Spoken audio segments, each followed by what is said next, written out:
Pai, nós reconhecemos Sua graça, Sua bondade, Sua misericórdia. Reconhecemos, Senhor, que tudo vem de Ti. E, Senhor, não somos nada sem a Sua graça, sem Sua misericórdia, sem a Sua bondade. Pai, vem nos instruir, Senhor, essa manhã. Vem nos levar mais longe, Senhor. Ajuda-nos. Fortalece as nossas vidas. Em nome de Jesus, fortalece as nossas vidas. Usa-me, Senhor, como um instrumento abençoador, Senhor, para a vida dos meus irmãos.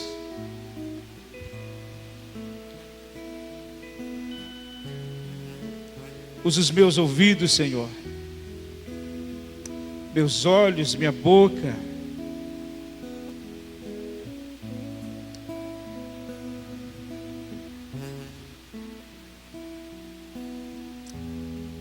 Santo Espírito,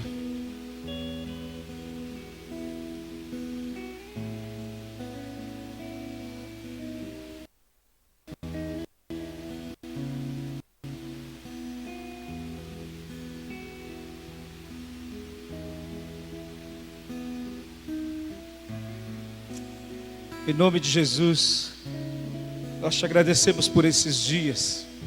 Muito obrigado. Amém. Pode se sentar.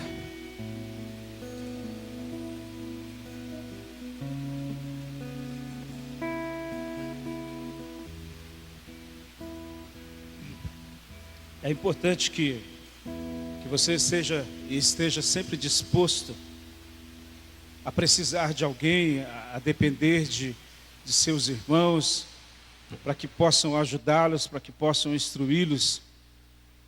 A Bíblia diz que um dia Paulo encontrou com um certo homem que se chamava Apolo, e ele era um homem que pregava e as pessoas ficavam maravilhadas com sua mensagem, mas de certa forma Apolo era um certo homem limitado, porque ele só conhecia o batismo de João. Então, Áquila e Priscila escutaram a sua mensagem, ficaram felizes de ver que era um homem tão sábio, tão inteligente, mas lhe faltava uma coisa. Ele precisava de instrução para ir além daquilo que ele já tinha ido. E diz que Áquila e Priscila se assentam com ele e o instrui. Difícil é para alguém que já é instruído ser instruído por outro, não é verdade? De repente chega dois velhinhos, Áquila e Priscila, chamam um cara que é tão sábio e tão inteligente, tão poderoso em palavras, diz no livro de Atos. Depois você pode ler, está no capítulo 18, 19 em diante. Você vê que eles falam desse cara como sendo alguém muito importante, mas ele ainda precisava de instrução. E depois, um pouco mais à frente, Paulo vai andando e ele encontra 12 discípulos que já eram de Deus, mas ele pergunta: e vocês já foram batizados com o Espírito Santo? E eles disseram: sequer ouvimos falar. E eles ficaram ali por algum tempo, Paulo os instruiu, abençoou, orou por eles e eles foram cheios do Espírito Santo. Então, eu aprendi que a gente nunca pode andar sozinho. Amém? Precisamos uns dos outros. Eu preciso de pessoas que me ajudem. Eu preciso de outros irmãos que estão sempre comigo. E nós nos instruímos mutuamente. É importante isso para a sua vida. Amém? Vocês, eu acho que foi a pastora que me disse que vocês iriam falar sobre Daniel, é isso? Vocês queriam se basear em algo a respeito de Daniel, para que vocês possam andar na contramão do mundo. Tem certeza que vocês querem andar na contramão do mundo? Isso não pode ser somente um jargão na sua vida, amém? A igreja evangélica está cheia de jargões vazios, verdadeiros e sem vida. Porque na verdade, no fundo, poucos querem andar na contramão do mundo. Você já andou na contramão? Quando eu voltei do Japão, não sei se aconteceu isso com você, Eduardo. Quando eu voltei do Japão, eu amava andar na contramão, porque lá era tudo contrário no Japão. Aí, de repente, quando eu via os carros buzinando para mim, desesperado, dizia: meu Deus, eu estou na contramão. Então, imagina quantas coisas difíceis podem acontecer para quem anda na contramão. Com certeza não será fácil, mas será maravilhoso. Amém? Com certeza não será simples, mas com certeza o final será bendito.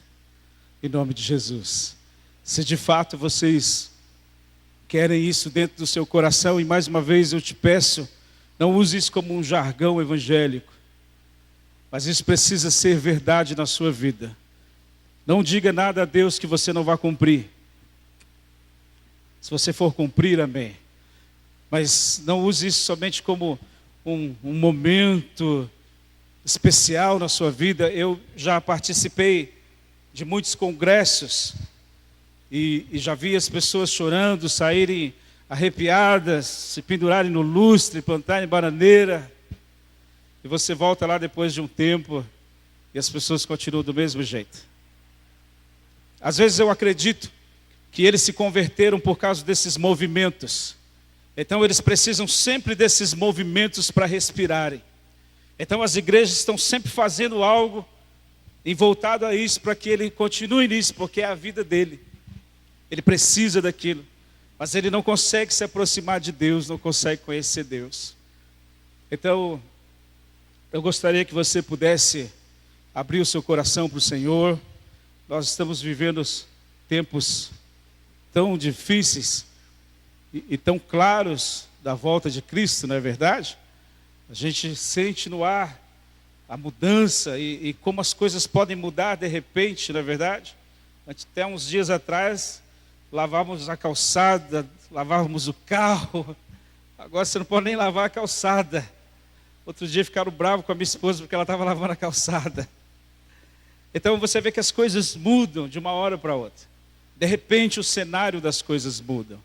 E você percebe que já as coisas vão se convergindo, já vão se apertando, para que chegue aquele dia nas nossas vidas. Eu quero ler um texto de Daniel. Vamos ler Daniel no capítulo 1.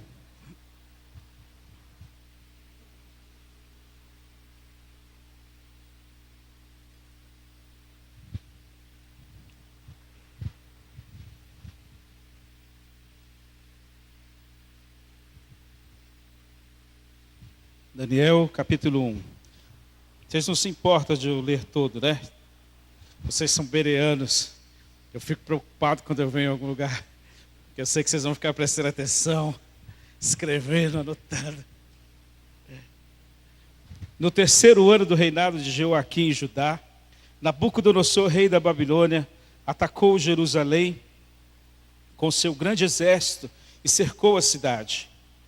O Senhor deu a Nabucodonosor uma grande vitória sobre Jeoaquim, rei de Judá. E quando ele voltou para a Babilônia, levou alguns dos vasos sagrados que havia no templo de Deus e os colocou na casa de seu Deus, na terra de Sinear. Lá ele mandou Aspenaz, chefe dos oficiais do palácio real, escolher alguns rapazes entre os judeus que haviam sido presos em Jerusalém, rapazes da família real e das famílias ricas, importantes de Judá. Eles deveriam aprender a língua, os costumes e a ciência dos caldeus. Escolha rapazes fortes, sem defeitos físicos, com boa saúde, com boa aparência, disse o rei. Eles devem ter boa instrução, boa cultura geral e ser capacitados para viverem no palácio real. O próprio rei escolheu a comida que devia ser dada aos jovens. Tudo do bom e do melhor, da própria despensa do rei, vinhos e carnes. Eles deveriam se alimentar dessa comida por 3 anos. Quando terminasse o treinamento, passariam a servir o rei. Entre os escolhidos estavam Daniel, Ananias, Misael e Azarias, todos eles da tribo de Judá. Mas Aspenaz, o chefe do pessoal do palácio, deu aos 4 rapazes outros nomes. O nome de Daniel passou a ser Beltesazar, o de Ananias Sadraque, o de Misael Mesaque, o de Azarias Abdenego. Daniel decidiu firmemente que nunca iria comer a comida ou beber o vinho que o rei tinha dado a eles, porque eram coisas proibidas aos judeus. Ele pediu ao chefe dos oficiais permissão para comer outros alimentos. Sem Daniel saber, Deus tinha colocado no coração do supervisor uma simpatia e bondade por ele. Apesar disso, Aspenaz ficou alarmado com a sugestão e disse a Daniel: eu tenho medo do rei e ele já determinou o que vocês devem comer. Se o rei os vir magros e fracos em comparação aos outros rapazes da sua idade, vai mandar cortar a minha cabeça porque não obedeci às ordens que ele me deu. Daniel procurou o mordomo que o chefe dos oficiais tinha indicado para cuidar dele, e de Ananias, e de Misael, e Azarias, e disse: peço que o Senhor faça uma experiência com seus servos durante 10 dias. Não nos dê nada além de legumes para comer e água para beber. Quando terminarem os 10 dias, comparem a nossa aparência com os dos outros rapazes que comem a comida fina dada pelo rei, e decida se deveremos continuar com a nossa dieta de legumes, água ou não. O mordomo acabou concordando com a sugestão dele por 10 dias. 10 dias depois, Daniel e seus 3 amigos estavam com melhor aparência, mais fortes e saudáveis que os rapazes que haviam comido das comidas finas dadas pelo rei.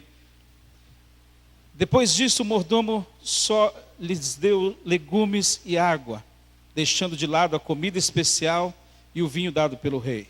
Deus deu aos 4 rapazes sabedoria, inteligência para aprenderem toda a cultura e a ciência de sua época. Além disso, Deus deu a Daniel uma capacidade especial para interpretar os significados dos sonhos e visões. Quando os 3 anos de treinamento terminaram, o chefe dos empregados levou todos os rapazes diante do rei Nabucodonosor, conforme as ordens que tinham recebido. O rei conversou longamente com cada um deles, mas nenhum dos rapazes o impressionou tanto quanto Daniel, Ananias, Misael e Azarias. Por isso eles passaram a servir o rei em todos os assuntos que exigiam conhecimento e capacidade de julgar. O rei descobriu que os conselhos daqueles 4 rapazes eram melhores que os dos magos e astrólogos do seu reino. Daniel continuou no palácio real até o 1º ano do reinado de Ciro. Amém? Só até aqui. Às vezes eu fico pensando que as pessoas pedem certas coisas para Deus que não sabem muito bem o que é. Eu espero que, de fato, vocês desejem ser como Daniel, um moço que decidiu entregar a sua vida para o Senhor.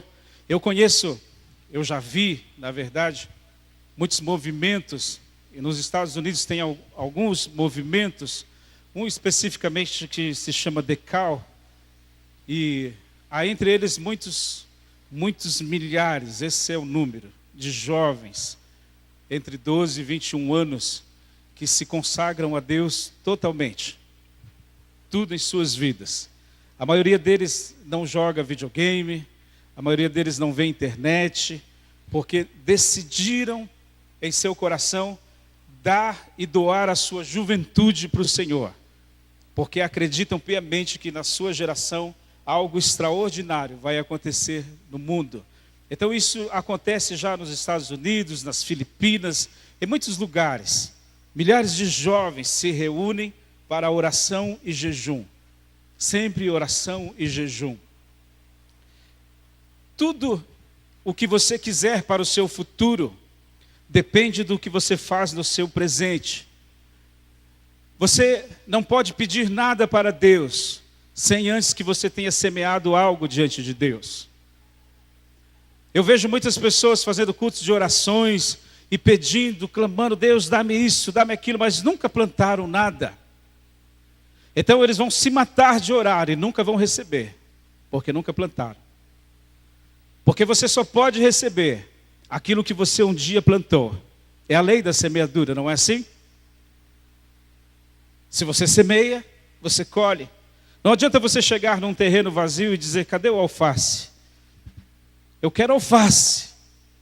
Mas você não plantou alface, mas você quer alface de qualquer jeito.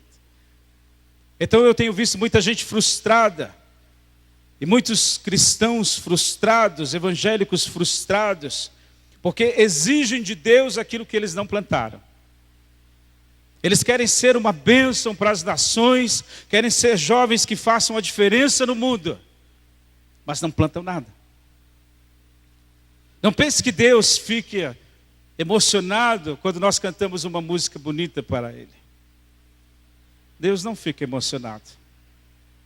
Deus não se emociona porque eu faço uma linda canção para Ele. Ele fica emocionado quando eu entrego a minha vida para Ele. Isso é uma música aos ouvidos de Deus. Isso é uma adoração verdadeira a Deus. Daniel era o cara que ele transformou o mundo do seu tempo. Ele fez com que os reis se prostrassem diante de Deus e dissessem: o Deus de Israel é o único Deus. Daniel era o cara que até a própria natureza não podia ir fazer o que tinha que ser feito.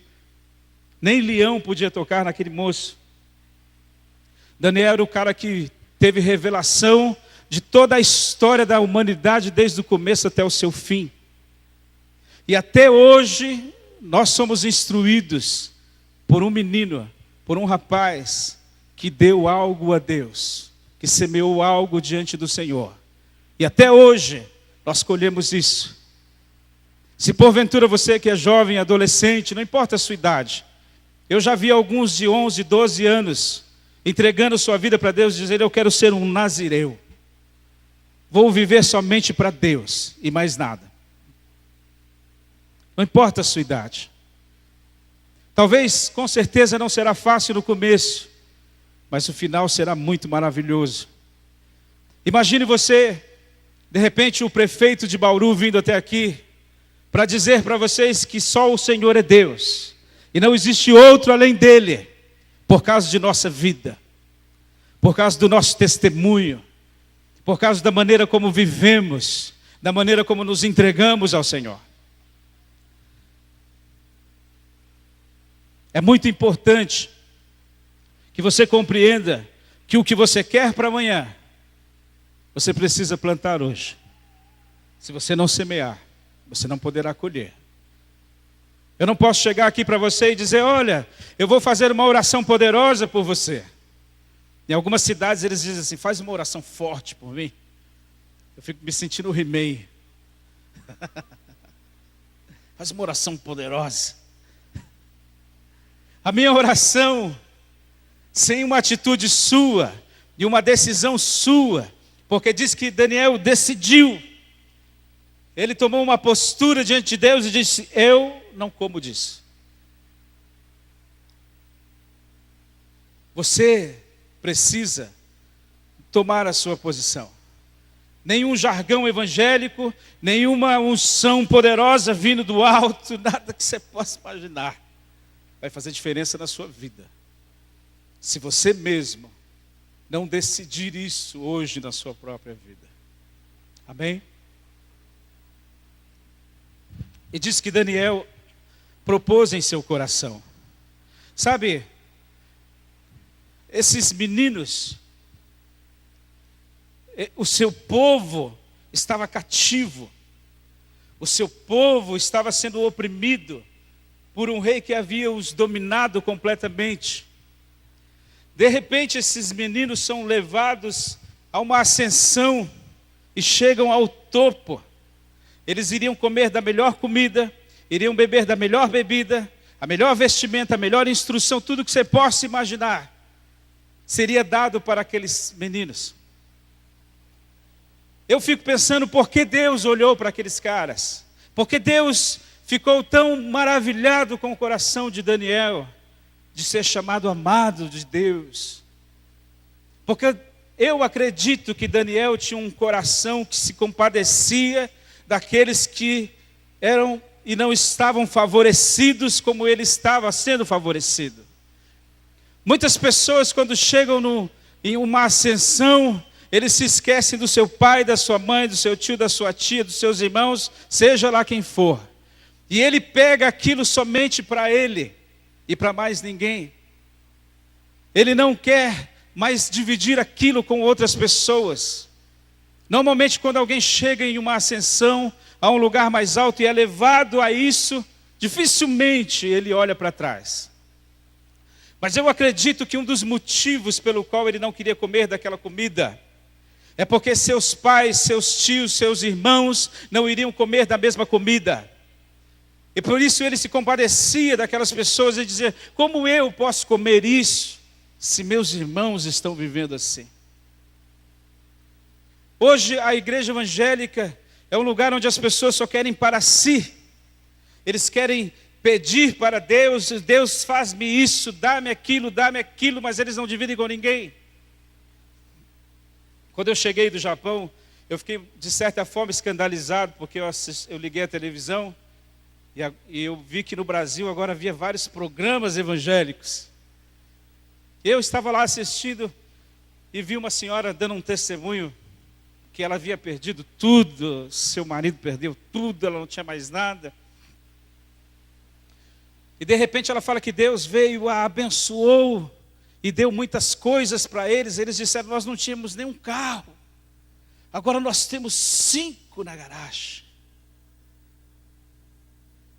Eu fiquei pensando, será que Deus não deu 5 para eles dividirem 4 com mais alguém que não tinha? Nós criamos um mundo onde nós queremos ser abençoados, mas não queremos ser bênção para a vida das pessoas. Sabe, Israel, quando eles saíram do Egito e levaram seus pingentes de ouro e de prata, que diz a Bíblia que Deus havia ordenado que os egípcios dessem a eles. Então eles saíram carregando ouro, saíram carregando prata e ficaram felizes. De repente Moisés sobe a montanha para falar com Deus, demora um pouco para descer. E quando ele desce, eles haviam pegado os seus pingentes, aquilo que Deus havia dado a eles, derreteram e fizeram um lindo bezerro de ouro. Às vezes as pessoas pegam aquilo que Deus dá a eles e transformam em seus motivos de vida. Deus dá uma casa, o cara vive pela casa. Deus dá um carro, o cara vive pelo carro. Deus dá um negócio, o cara vive pelo negócio. E no coração de Daniel, ele era diferente. Ele se compadecia das pessoas. Eu quero te dizer que se você abrir o seu coração nessa manhã, quem sabe o Senhor pode nos visitar aqui hoje e nos dar um coração que se compadece do próximo. Você está vivendo num país onde ele está destroçado, mas ninguém quer ver. Se você for nas favelas de São Paulo, subir os morros de São Mateus, você vai ver crianças catando comida no chão e comendo. Você vai ver crianças brincando no meio de poça de lama, de esgoto, de tudo que você possa imaginar. Se você for no Rio de Janeiro, você vai ver coisas terríveis. Um dia eu fui no Rio de Janeiro, uma criança me abraçou. Ele disse, um menininho, tamanho do Júnior, do meu filho mais novo. Ele disse, pastor, você pode orar por mim, por favor? Pastor, por favor, ora por mim, porque eu tenho um desejo de ser traficante quando eu crescer. Porque é o contexto que ele vive. Lá o traficante tem poder, tem dinheiro, tem tudo que precisa, tudo que quer, manda e desmanda. Então o sonho dele era ser traficante. Enquanto nós ficamos em nossos cultos clamando para que Deus nos dê alguma coisa para nós somente.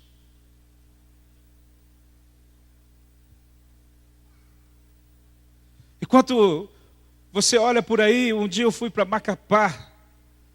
Lá as crianças se prostituem com 10, 11 anos de idade.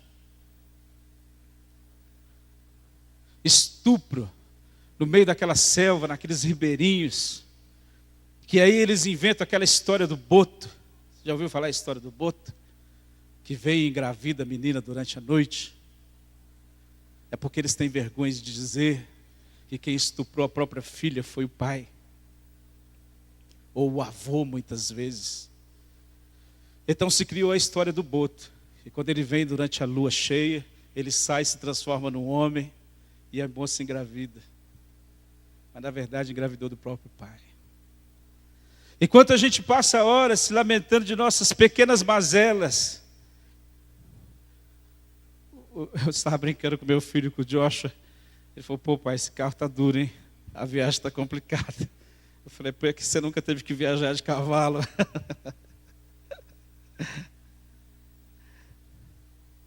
Se Deus não nos der um coração que se compadece do próximo, um coração que se importa com o que as pessoas estão vivendo, estão passando, ao invés de se preocupar com o seu próprio umbigo e olhar um pouquinho para fora, você vai ver quantas pessoas estão precisando de tantas coisas. Se o lugar onde nós estamos, a igreja onde está plantada, ela não se torna uma bênção para toda a cidade, para toda a rua. Ela precisa se tornar um lugar onde de referência para todo o bairro.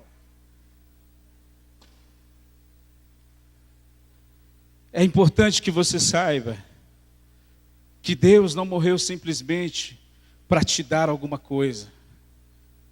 Algumas pessoas, um amigo meu me disse que quando você encontra o Evangelho, você encontra uma missão. Não é verdade? Quando você conhece o Evangelho de Cristo, você encontrou uma missão em sua vida. E aquela missão se torna a razão de sua vida.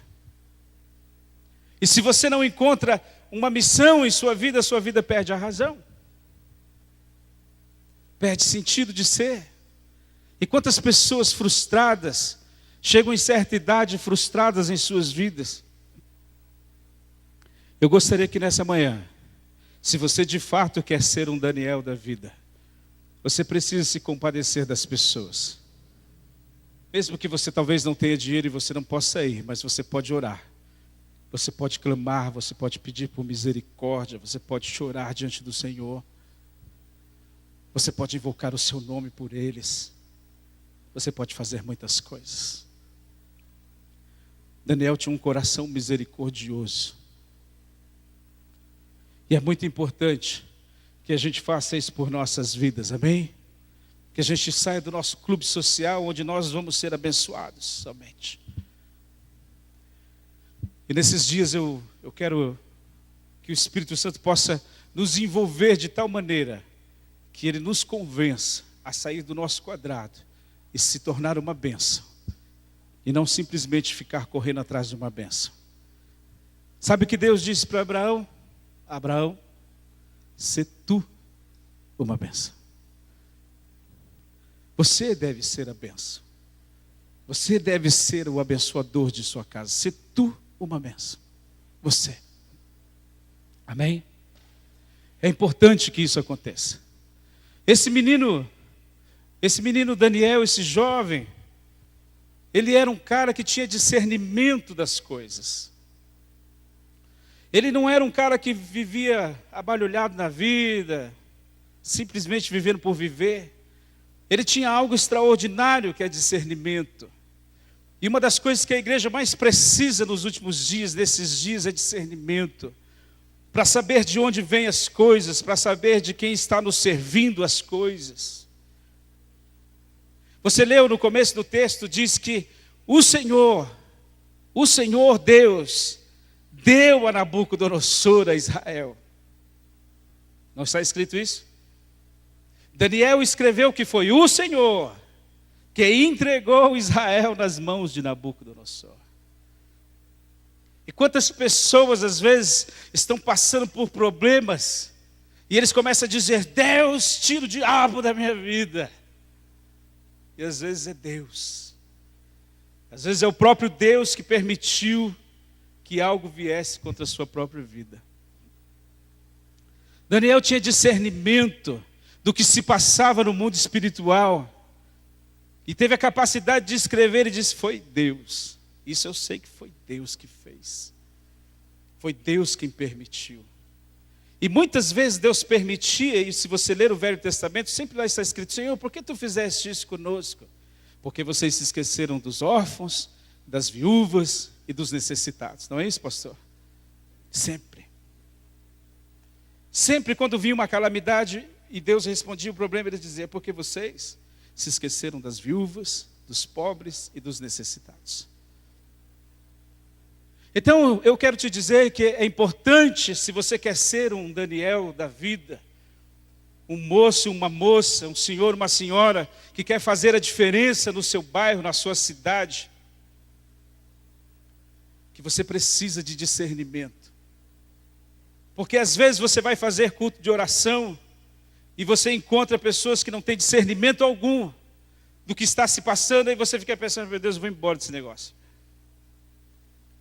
Porque às vezes é o próprio Senhor quem permite situações na sua vida. Às vezes para te acordar, às vezes para te alertar, às vezes para abrir os seus olhos. Você tem que ter discernimento. Não é verdade? E você sabe que nem tudo, eu até brinquei, me veio isso na cabeça agora. Eu estava brincando com a minha esposa no carro que nem tudo que reluz é ouro. E é verdade, né? Nem tudo que aos seus olhos você julga ser bênção em sua vida, pode não ser, dependendo de onde veio. Daniel sabia de onde vinha a comida, e ele sabia de onde vinha a bebida. Por mais que aquilo parecesse ser bonito, por mais que aquilo parecesse ser bom, e aos olhos humanos aquilo era bênção, o que você faria no lugar dele? Quantas vezes as pessoas recebem coisas em suas vidas e já logo, quando é alguma coisa que traz benefício próprio, ele já logo acata como bênção. Não é verdade? É ou não é? Somos assim ou não somos? É preciso que você reconheça que somos assim. Porque se nós não reconhecemos quem somos, nunca vamos nos livrar dos nossos erros.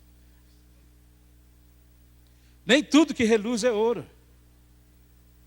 Nem tudo que nós pensamos ser bênção é bênção.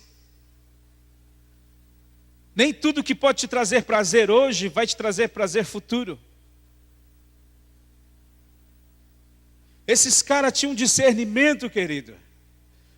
Esses caras tinham uma capacidade extraordinária de discernir que quando vinha uma coisa que hoje nós chamamos de maldição, eles diziam: foi Deus. Foi Deus. Imagina de repente ver um problema na sua casa, querido. Uma luta, eu já passei por muitas lutas. Já passei por coisas terríveis em minha vida, que eu próprio dizia: foi o diabo. E depois eu descobri: foi Deus. Eu dizia: não, foi o diabo. Não, foi Deus. Foi Deus que permitiu, para que pudesse chacoalhar a nossa vida, abrir os nossos olhos, nos tirar do comodismo. Porque senão, querida, você vai passar o resto da sua vida escutando 5 músicas, uma mensagem, e vai voltar para sua casa plenamente satisfeito com isso. Com 5 músicas e uma mensagem. E você vai se dizer cristão, porque você veio todos os domingos aqui.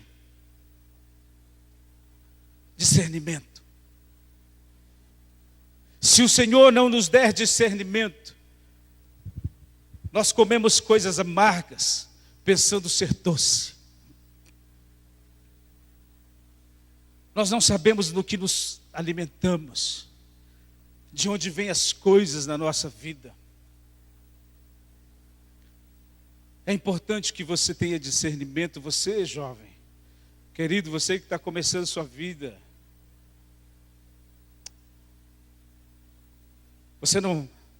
Isso pode mover todo o seu futuro, toda a sua história, depende do discernimento que você tem das coisas que entram na sua própria vida. Amém? Às vezes, você que é jovem, está esperando um casamento, um rapaz bonito, mas de repente é um sapo e você não sabe, porque é forte, atlético, musculoso, faz faculdade, e aí está ali o Joãozinho sentado ali, chinelinho de dedo.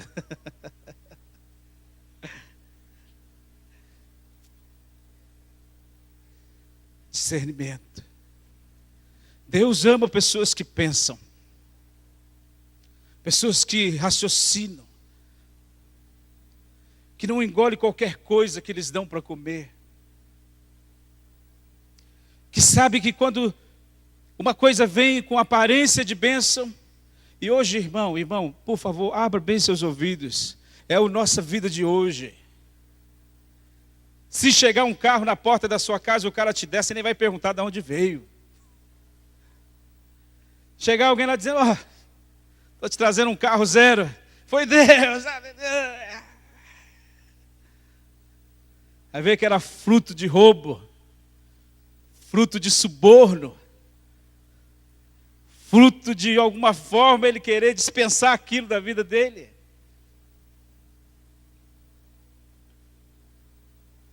Jacó, quando chegou na casa do seu tio Labão, ele havia sido roubado no meio do caminho. Provavelmente ele estava tudo rasgado, mulambeto, não tinha nada. Mas ele não fazia ideia de que aquele rapaz iria transformar aquela família e trazer riquezas que eles não faziam ideia. Por isso, você precisa sempre pensar que Deus age de maneiras que a gente às vezes não entende. E se você não tiver discernimento, você acaba dizendo que Deus é diabo e que diabo é Deus. Amém? Procure ter discernimento para que você consiga passar pelas suas lutas e por suas provas, sabendo quem foi que permitiu. E nem tudo que te vier a mão para comer, não coma qualquer coisa. Decida por algo em sua vida nessa noite, nessa manhã. Escolha viver uma vida diferente. Hoje em dia, dentro da igreja evangélica, é quase impossível eles terem discernimento do que é bênção e do que é maldição. Porque só se pede bênção. Senhor, dá-me, por favor, faça isso, faça aquilo. Parece que Jesus veio ao mundo para nos abençoar somente aqui. A prosperidade se tornou o objetivo de vida, que nós nem mais dimensionamos ou imaginemos de onde veio, quem foi que nos deu, quem foi que nos trouxe. Nessa manhã, Deus quer te dar algo extraordinário. Algo extraordinário, que se chama discernimento. Discernimento de tudo. Às vezes eu vou em alguns lugares, às vezes eu vou em algumas igrejas, eu quero assistir um culto, eu sento, me esforço muito para ir, sento. E aí você vai olhando as pessoas dando glória a Deus, faltando se pendurar no lustre, de tamanha alegria do que está acontecendo ali. E eu desesperado, Senhor, nunca vi tanta heresia na minha vida. E as pessoas, aleluia, porque estão lhe prometendo alguma coisa. E eles comem tudo. E vai me dando uma aflição, porque eles vão comendo tudo. Vão se comendo e comendo e comendo. E no mundo espiritual é como se eu ficasse vendo aquelas pessoas se empanturrando de nada. Porque lhes falta discernimento. Lhes falta conhecimento, entendimento das coisas. O Senhor disse, o meu povo é destruído, porque lhes falta entendimento. Porque não compreendem as coisas.